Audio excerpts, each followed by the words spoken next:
Igan, mga pangyayaring nahagip ng kamera, mga insidenteng ating susuriin at bubusisiin, walang ligtas basta caught on cam.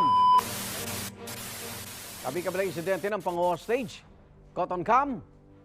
Hostage taking sa isang mall sa Lipa, Batangas, caught on cam. Sa video makita ang suspect na tinututukan ng patalim ang isang sales lady. Ilan sa mga hinihingi ng suspect sa pulisya ang presensya ng kanyang pamilya at ng media. Habang hawak pa rin ang biktima, nakahanap ng tiyempo ang mga otoridad at dinamba ng isang pulis ang suspect. Tumagal ng 4 na oras ang pang-hostage. Caught on cam! 2 babae in-hostage sa Maynila. Tabulabo ang Recto at Rizal Avenue sa Maynila nang pasukin ng isang lalaki ang isang printing shop at tutukan ng kutsilyo ang may-ari nito. Kalaunay napasok rin ang suspect matapos siyang pagbigyan ng pulisya na makita ang kanyang ina at kanyang hiling na mabayaran ng utang sa kanya. Paliwanag ng suspect, gusto lang daw niyang makuha ang kanyang sahod. Isa pang caught on cam. Lalaki naman sa Taytay Rizal, in-hostage ang sariling anak. Bit-bit ng suspect ang 1 taong gulang na bata sa gitna ng kalsada, may nakatutok ditong patalim. 1 oras na kinausap ang lalaki bago niya tuluyang isuko ang anak na nagtamo pa ng sugat sa leeg.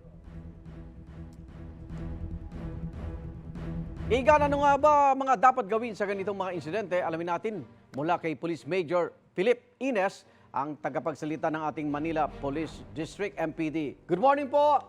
Yes, Welcome sa Caught on Cam. Sa Igan, isang mapagpalang umaga po. Ganun din po sa mga nanonood at nakatugay-gay sa ating programa ngayon. Sunod-sunod po ang insidente ng hostage taking. Kapag nalagay po sa ganitong sitwasyon, ano po yung pwedeng gawin ng una, siyempre, ng biktima? Yes po, katulad po sa mga pinakita natin mga video, ang pinakamahalaga dito, Sir Arnold, pag na doon tayo sa ganitong sitwasyon, dapat kalmado lang po tayo. Sumunod lang po tayo doon sa utos ng ating hostage taker. Okay. Ang mahalaga po nito, sabi nga natin, yung presence of mind natin. Huwag po natin susubukan dito ng pumalag, makipagdiskusyon, makipag-away. Sabi nga natin sa mga ganitong sitwasyon, alam po natin, yung mismong hostage taker dito, Sir Arnold, desperado ito. Kaya dapat po, tayo po, pag nasa ganitong sitwasyon, dapat po kalmado lang tayo. Makinig po tayo maigi, obserbahan po natin. At syempre, sabi nga natin, yung pinakasinabi ko nga po kanina, kalmado lang po tayo, sumunod po tayo sa mga utos nitong ating hostage taker. At pag ganito po, nakikita natin, nagkakaroon po tayo ng magandang relasyon na hindi po mauwi sa anumang karahasan. So, kahit yung biktima, huwag magpanik. Okay, magpakita ng emosyon. Okay, huwag gagalaw-galaw ng ganyan. Tama po kayo. Pinagpapayuhan po natin yung biktima nito. Huwag pong gagawa ng anumang bagay na dagdag pa, makakakot pa ng kahit anong atensyon dito sa ating hostage taker. Okay. At yun po yung mga basic po natin dapat tandaan. Opo. Sabi nga natin, palagi po sana tayo kalmado muna. Kung maaari po, ganun po yung ating gagawin. Sa panig naman po ng suspect, paano po yung gagawin natin pakikipag-usap? Lalo na't may mga mga hinihiling na minsan mahirap pong mapagbigyan.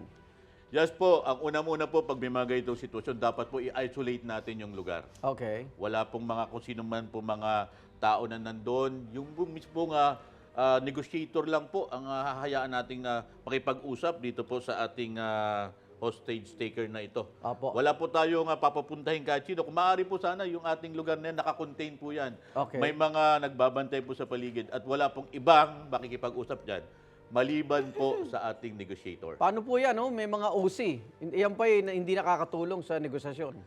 Unang-una po, pag marami po kasing tao, nakakakuha pa to ng ibang atensyon.